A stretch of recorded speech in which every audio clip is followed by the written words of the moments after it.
I will go on to my next slide. Like I said, my name's Natalie. I'm currently a lecturer at Wrexham University. I teach on the BA Criminology, and I'm going to be the programme lead for our new criminal psychology degree that is coming out in September. I identify as a girl. My pronouns are she and her. I always like to sort of fully disclose that I'm not considered to be neurodivergent, so all my research and all my opinions have come from the lens of someone who's not autistic, although I've tried my very best to be true to my participants' experiences. And before my PhD, I did work full-time in an autism specialist school, which is what sort of prompted this research, where I sort of noticed there was a lot less girls coming through our school than there were boys. And friendships was something that they found quite challenging, and that their parents asked a lot about, and how we could sort of accommodate more friendships amongst the girls in the school. So the aims of my PhD research were to investigate how autistic girls experience friendships. So I did this basically by interviewing a group of autistic girls between the ages of 11 and 30, to get them to reflect on their experiences of making friends, how long friendships lasted, how they make friends, all sorts of different areas. And I did it all over e-interview, so that was a really nice sort of added benefit that I got to speak to people from various different places. So there's no geographical restrictions. And I got a variety of people that were interested in taking part in my study. So that was really, really nice. So I won't go massively into the data analysis side of things, but I wanted to talk about some of the things that participants reported struggling with. And this is what I spoke about the other day. So participants struggled with non-verbal communication. So things like eye-rolling behaviours and things like that, like gossiping, secret sharing, that kind of thing. When people would just suddenly not talk to people, they didn't quite get what these sort of microaggressions really meant, and they really struggled interpreting them. Not knowing when someone became a friend was something that came up. So they talked about that ambiguity that you kind of feel when you meet somebody for the first time, and you might start chit-chatting, maybe in a classroom setting or at work. And then, as time goes on, that friendship might develop. So you might sort of ask someone to go out for a coffee or do something outside of school or outside of work. And my participants said that they really struggled to figure out where that line was, where it wasn't weird if I asked that person to like meet me outside of work or meet me outside of school or, do something, So sometimes people just seem to know that friendship has evolved to that point. And it's perfectly acceptable to say, oh, let's do something outside of work. He said, but I don't really understand that. And sometimes I've called someone my best friend even to find out that they don't feel the same way about me. So finding that line and that ambiguity was really difficult. Keeping up with fast-paced conversations in a group came up. So they said often they prefer to keep smaller social circles because when there's too many people in a group, and the conversation moves quite quickly, they tend to find they're still processing what's been said, and then they might miss the opportunity to contribute to the conversation because the conversation's moved on by the time they've processed what's been said and thought about what they'd like to say and what they'd like to add to the conversation. And that kind of made them feel a bit left out. Not being able to tell if someone likes them. I had a really heartbreaking comment from one of my participants that sort of said, I would never automatically assume that anybody likes me or wants to be my friend, based on previous experience that she'd found that people had never really liked her and never really wanted to be around her. And sometimes people just being polite, but didn't actually really want to be friends with her. And that sort of came up in the data. They would never just assume that somebody would want to be their friend genuinely. Trusting people to stick around came up as well, especially this kind of happened around the transition from primary school to high school when sort of friendship groups became bigger and, people drift apart. They might be in different classes to each other. And they find, somebody that they thought was their best friend will suddenly drift away quite quickly in that transition. So, and if that can happen with your best friend, then how can you possibly trust anybody to stick around? Talking to new people can be really intimidating, really overwhelming, not knowing how people are going to take you, especially if you've got your group of safe people and you might not want to necessarily meet more people. Feeling left behind when friendship circles get bigger. So that kind of ties into what I was saying before about the girls found that they really liked having a small friendship circle, even if it was just one or two friends. It was easier to deal with, and it kept that friendship manageable. But often when people get older, their friendship groups do get bigger, they do invite more people into it. And then they felt like they sort of got lost in the numbers and didn't really feel like that they were as close anymore. Um, and then being in that overwhelming environment meant they would sort of withdraw and sort of take their friendship kind of elsewhere, or just withdraw completely. The pressure to say the right thing and not offend anyone came up. So your friends saying to do you like this dress on me? Do you think I suit it? And then saying, no, I don't. And then them being all upset because they asked for an opinion, you gave it, and it wasn't the right thing to say. So things like that sort of came up. Not knowing, God, if somebody asks me a question, do they want the honest answer or not? Like, I don't understand whether they're asking from me, like, do they want the truth, or or are they trying to am I going to offend them if I say the wrong thing? I feel like I'm being trying to be caught out. Trusting people too much. So somebody that you might think is a close friend, you might tell your secrets to, or things that are personal to you, to find out you were never really that close, and actually they've gone off and told other people. And that sort of sticks in with Amber's, like trusting people to stick around as well, and sort of feeling, that people won't be loyal. Emotionally draining. So friendships can be emotionally draining, especially as they start getting more fast paced and there's more stuff going on. It's not even just the case of socializing, between the hours of 9 and 3 in school. As you get older, it can bleed into after school time and weekends, and all of a sudden it becomes even more overwhelming. There's even more social demand. So when I spoke about this in an unnamed medical setting, one of the questions from my audience was, could this be understood through rejection sensitivity dysphoria? I didn't know actually anything about this until the other day. So I've started Googling it and found this. So rejection sensitivity dysphoria is a term that's used to describe experience very intense emotional pain in response to real or perceived rejection, criticism, or exclusion. This might include things like overthinking social interactions, fearing that people are upset with you, feeling devastated by any kind of criticism, or withdrawing from relationships after feeling rejected. So for example, somebody sort of said, if somebody doesn't reply to your message, then that means they don't like me anymore, or if someone seems like they've been quiet, then I must have done something wrong. And this is where I think we need to be careful, because when they suggested this would explain my findings, I was a little bit skeptical. I thought, well, what about if this isn't just a sensitivity to rejection? What if it actually reflects a repeated experience of rejection within friendship spaces that often feel accessible? And while I understand that this might resonate, that for some people, and I would never want to take that away from anybody if people do feel that this resonates with them. And I've read some research, but autistic people have found that this has been helpful to explain their feelings. I can't help but think, rather than asking what's wrong with autistic girls, maybe we should be asking what's happened to autistic girls in friendship spaces to make them feel that way. So that's my soapbox I'm on for today. So I thought I would talk about this in relation to my findings, which might explain why people potentially feel this way. So losing friends was one of the themes that came out in the data. My participants reported experience of friendships ending suddenly, being excluded, being replaced, being betrayed, bullied, struggling with changing dynamics, and then feeling like they have to start from scratch all over again with a new friend. So I felt that when rejection sensitivity was being discussed, it was being discussed as some kind of co-occurring condition. And I think that relational histories actually shape these fears more. So all of the girls in my studies talked about losing friends at some point in their lives. And of course, friendship loss is a completely normal part of adolescence. People drift apart, interests change, and friendship groups will always evolve.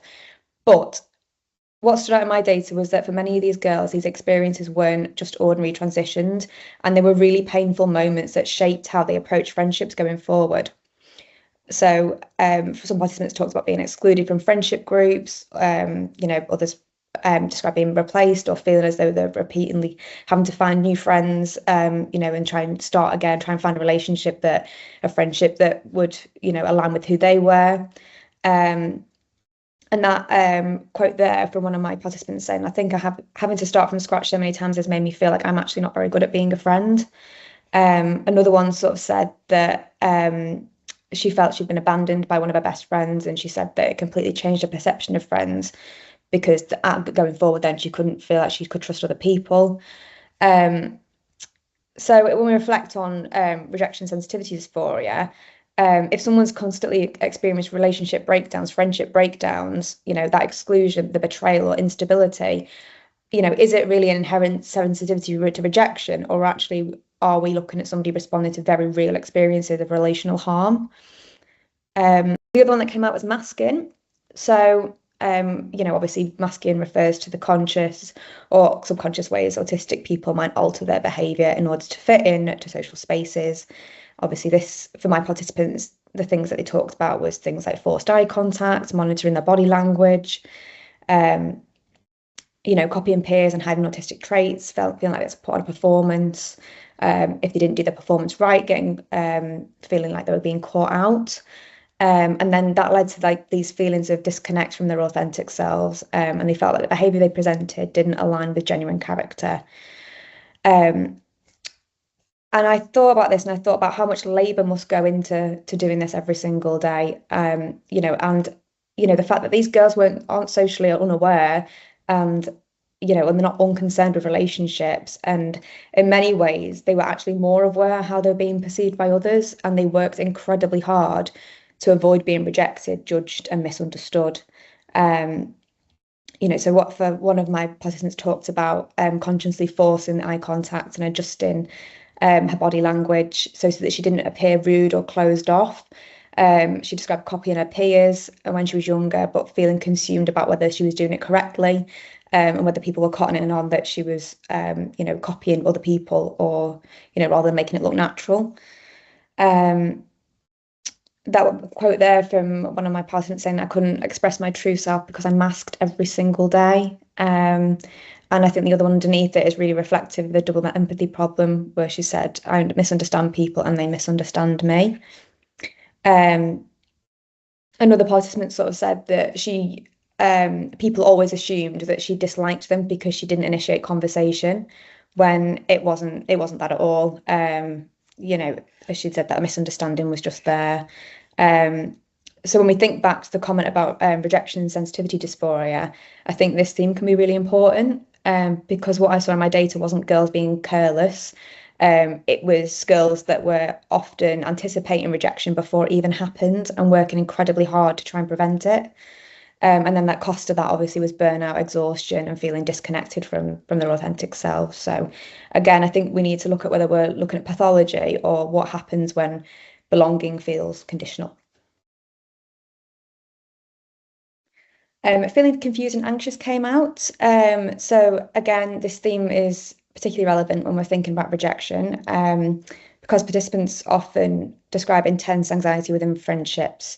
And what I found in this anxiety was that it was often rooted in this confusion, this misunderstanding. And most girls spoke about what they didn't know where they stood with people. So like I said earlier, they weren't sure when an acquaintance become a friend. They questioned whether people genuinely liked them. They were worried about whether it was appropriate to message someone, ask to spend time together, or deepen that friendship. One of the girls said that she found calling someone a friend unsettling because she didn't know if that relationship would have passed that boundary.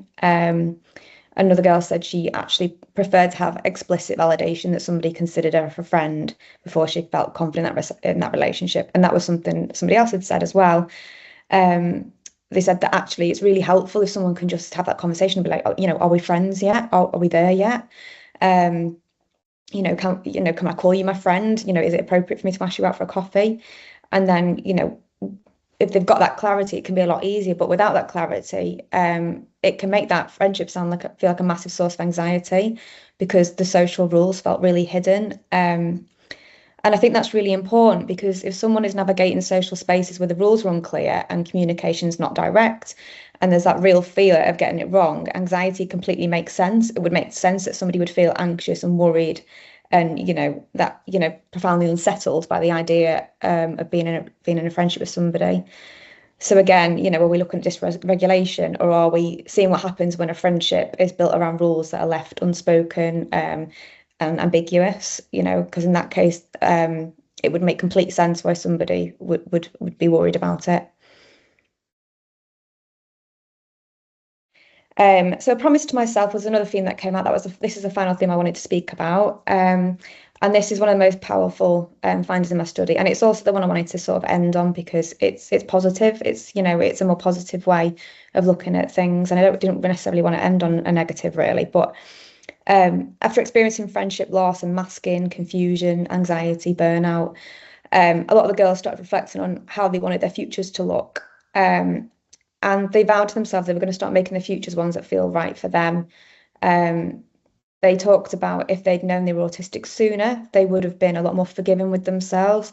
They wouldn't have pushed themselves into social situations that they were uncomfortable with, that they didn't enjoy. They'd have just been upfront about it. Just seeing is it Katie's comment? Were you the first speaker? And I think you said the same thing about a promise to yourself, and it made me smile that you used the same language that I did. Yeah, they said they wouldn't stay in friendships that they didn't align with who they really were, and then they would stop behaving in ways that would felt inauthentic, and that they would embrace who they were and create a life that was more comfortable for them. So they stopped asking, how do I fit in better? And started questioning whether these social expectations were actually right for them in the first place. They spoke about no longer forcing themselves into friendships that felt harmful, no longer staying in relationships where they felt judged, and no longer pushing themselves into social situations that left them feeling exhausted or inauthentic. So one participant said, I made a promise to myself not to hang around with people that I can't unmask with. And I think that quote is powerful because it shows a shift from self-blame to self-understanding. Another participant reflected that diagnosis gave her that permission to build a life that felt comfortable rather than trying to keep up with neurotypical expectations. She actually said, and we laughed, she said, use this phrase like keeping up with the neurotypicals. It's like keeping up with the Kardashians, like constantly finding out, like what's cool, what's funny, what's in, and trying to like keep on top of what's the social performance today, what do I need to be into today, what should my interest be now? And she said, my life looks different to other people's. That doesn't make it less valuable. And I think this theme shifts how we interpret that distress, because if we frame autistic experiences through something like rejection, sensitivity, dysphoria, the solution can become helping autistic people can be seen as helping autistic people become more resilient to rejection. But my participants were showing something very different. They weren't asking for greater tolerance of harmful friendships. They were asking for friendships where authenticity felt safe and where they weren't required to perform any neurotypical version of themselves in order to belong. And I think that moves us away from pathology and much closer to conversations about accessibility, acceptance, and changing the environments that autistic people are expected to navigate. So, in conclusion, I think the question was probably wrong. So, instead of asking why are autistic girls so sensitive to rejection, I think we should be asking what's happened to them in friendship spaces, what social norms are they being asked to perform, and why is friendship so inaccessible? And what if we stopped medicalising the consequences of exclusion? Thank you very much. I think I've left enough time for some questions. Yeah, I don't claim to be an expert in this area whatsoever. These were just my musings over the weekend, and I just thought this might be the kind of space to start having this conversation. So yeah, please do feel free to shout out or put something in the chat. Thank you so much, Natalie, and I'm really pleased that you made a decision to change and share your thoughts with us.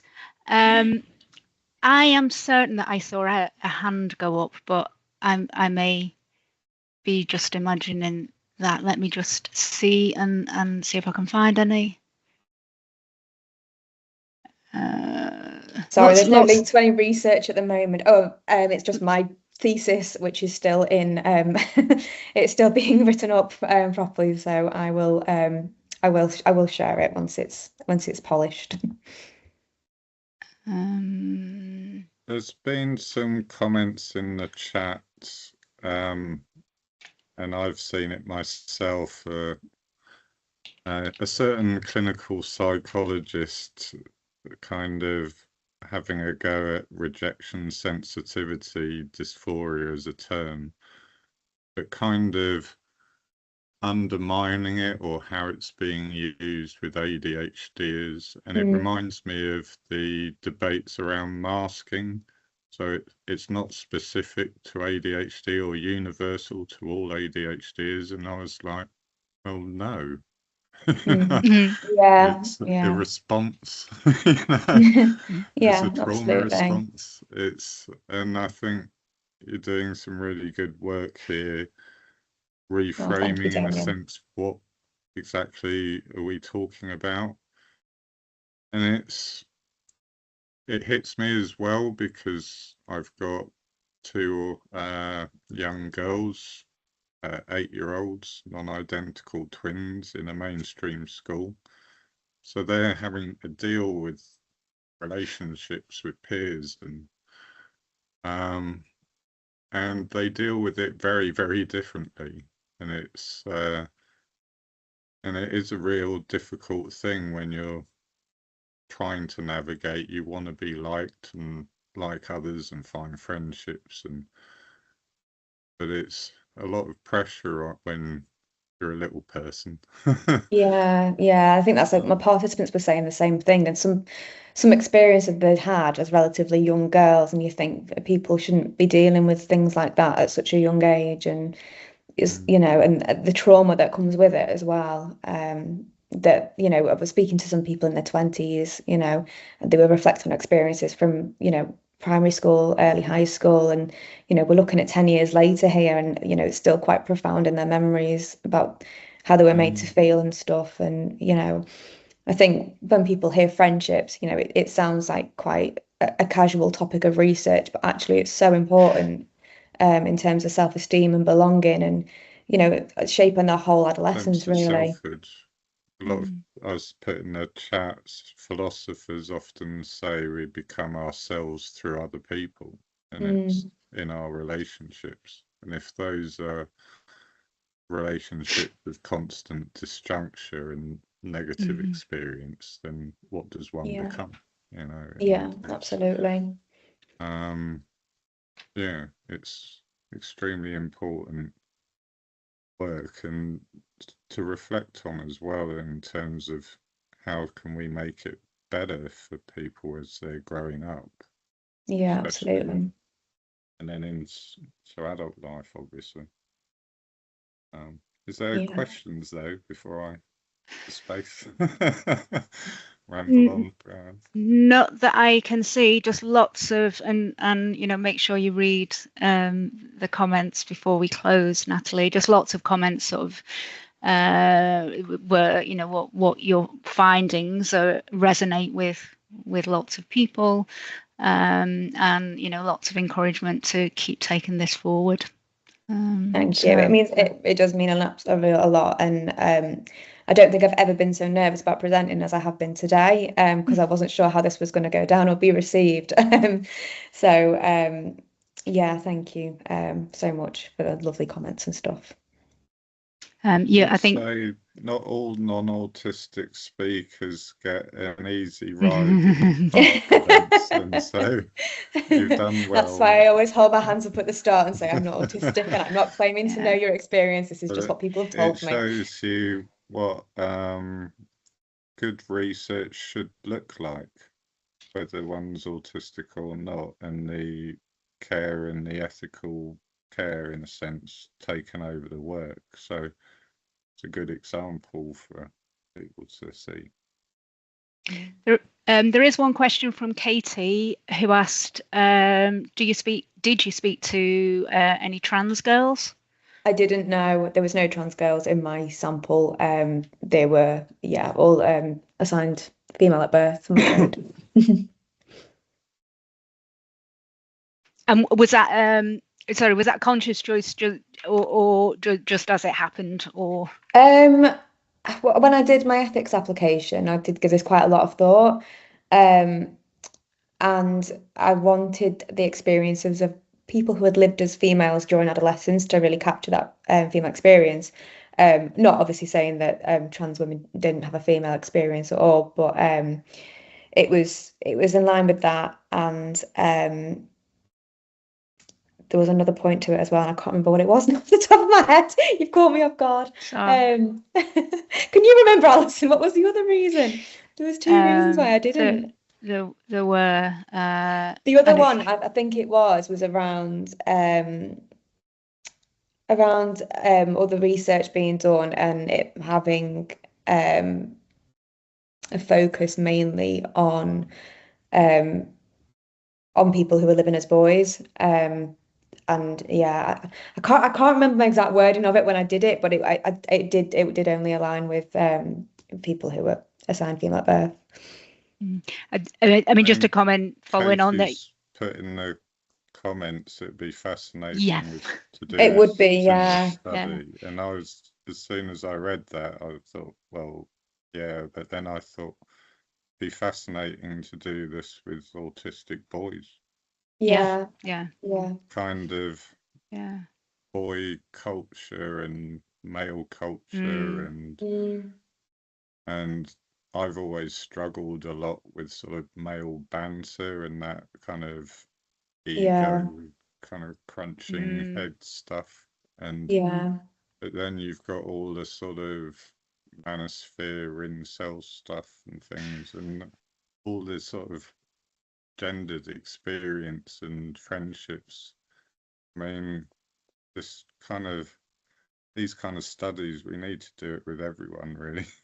Yeah, no, Casey's got a really interesting point there, saying about like how the toxic masculinity would translate as well, and how that would be interpreted by autistic boys. Navigates all this stuff. Yeah. Boy in today's world. You need to have some sensitive research around this. Yeah, definitely. Food for thought. More research ideas. Every time I come to one of these, I always end up coming away with more questions than when I start. More things I want to research. and usually a long reading list as well. Oh, I've not read that. I'll have a look. It's like, oh, that's interesting. Yeah. In terms of autistic men getting away with poor behavior, like Greg Wallace, and again that was there was part of the justification, wasn't it? It's, he can't help it, he's autistic. Well, it's used as a justification by men for bad selfish behavior. Elon Musk, anyone? But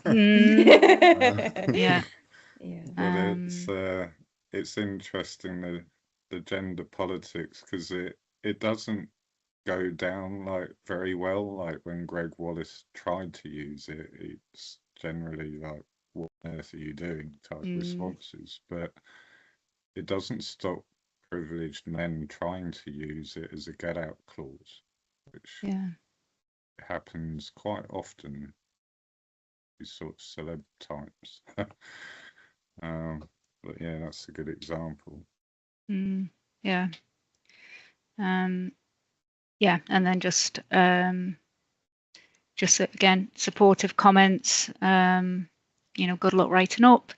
And that kind of school, when you add in the school environment as well, and school environments, Deborah says, are a problem, and the relationships that school environments encourage as well. So important work. So thank you. Oh, thank you so much, guys. I really appreciate the lovely feedback. Fabulous. Thank you.